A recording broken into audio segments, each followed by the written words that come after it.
තමන්ගේ හමුදාවට රණවිරුවා කියන තරම් කොන්ද පණ නැත්තම් අර්ජුනා මන්ත්‍රීතුමා කියනවා රණවිරුවා කියලා. කවදාවත් අපි කොටි ඉන්න කාලේ එක දවසක්වත් එක රණවිරුවවත් අපි වැරදි විදියට මේ සලකුවේ නැහැ. එතුමන්ලා එක පැත්තකින් ඩෑස්පෝරාවට එක පොරොන්දුවක් දුන්නා ක්‍රියාත්මක වෙන තව පොරොන්දුවක්. නේ ඒක මං වෙලාව ආවම අපි ඒවා කියන්නම් කවුද? අර්ජුන මන්ත්‍රීතුමාත් කියයිනේ. ඒවා අපි කියන්නම්.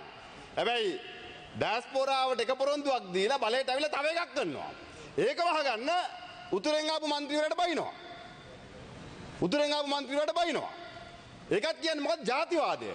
ඉතින් තමන්ට නිදහස අරන් දීපු රණවිරුවට සෙබලා කියලා කතා කරලා රණවිරුවෙක් කියන්න කොන්ද පණ නැති හමුදාව හිටපු ඉහළ නිලධාරියෙක් රාජ්‍ය ලේක අමාත්‍ය නියෝජ්‍ය අමාත්‍යවරයා විදිහට හමුදාවේ සේවය කළ නියෝජ්‍ය අමාත්‍යවරයා විදිහට අද ඉන්නවනම් ආණ්ඩුව නියෝජනය කරන 6 දෙනෙක් 7 දෙනෙක් ශ්‍රී ලංකා පොලිසියත් ත්‍රිවිධ හමුදාවත් නියෝජනය කරපු අයටම තමන්ගේ හමුදාවට රණවිරුවා කියන තරම් කොන්ද පණ නැත්තම් ඡන්දෙට ඉස්සෙල්ලා අර්ජුනා මන්ත්‍රීතුමා කියනවා රණවිරුවා කියලා.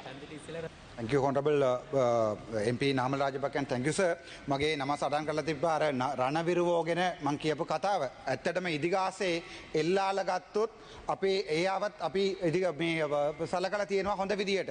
ඒ වගේ අපේ කොටි නායකයා ප්‍රභාකරන් ඉන්න කාලෙත් රණවිරුවෝව රණවිරුවෝ විදියට අපි මේ අයිඩෙන්ටිෆයි කරලා තියෙනවා. ඒගොල්ලෝට ඒ විදියට කවදාවත් අපි කොටි ඉන්න කාලේ එක දවසක්වත් එක රණවිරුවවත් අපි වැරදි විදියට මේ සලකුවේ නැහැ. ඒ විදියට ඒගොල්ලොන්ගේ රට වෙනුවට මැරලා තියෙනවා නම් අපි සලකනවා ඒගොල්ලොන්ගේ රණවිරුවෝ කියන කතාව අපිට කියන්න කැමැති. ඒක ගැන මම පැහැදිලි කරලා කියන්න ඕනේ මේ රටට අපි දෙමළ ජනතාව විදියට ඒගොල්ලොන්ගේ යුද්ධයට ඒගොල්ලෝ රණ්ඩු වෙලා මැරලා තියෙනවා නම් එක අම්මටයි එක තාත්තාටයි ඒගොල්ලෝ තියෙන පපුව තියෙන අර ඒකේ පේන් එක අපි අන්ඩර්ස්ටෑන්ඩ් කරනවා. ඒ වගේ අපේ පැත්තට අන්ඩර්ස්ටෑන්ඩ් කරන්න කියලා තමයි අපි ඉල්ලන්නේ. Thank you so much.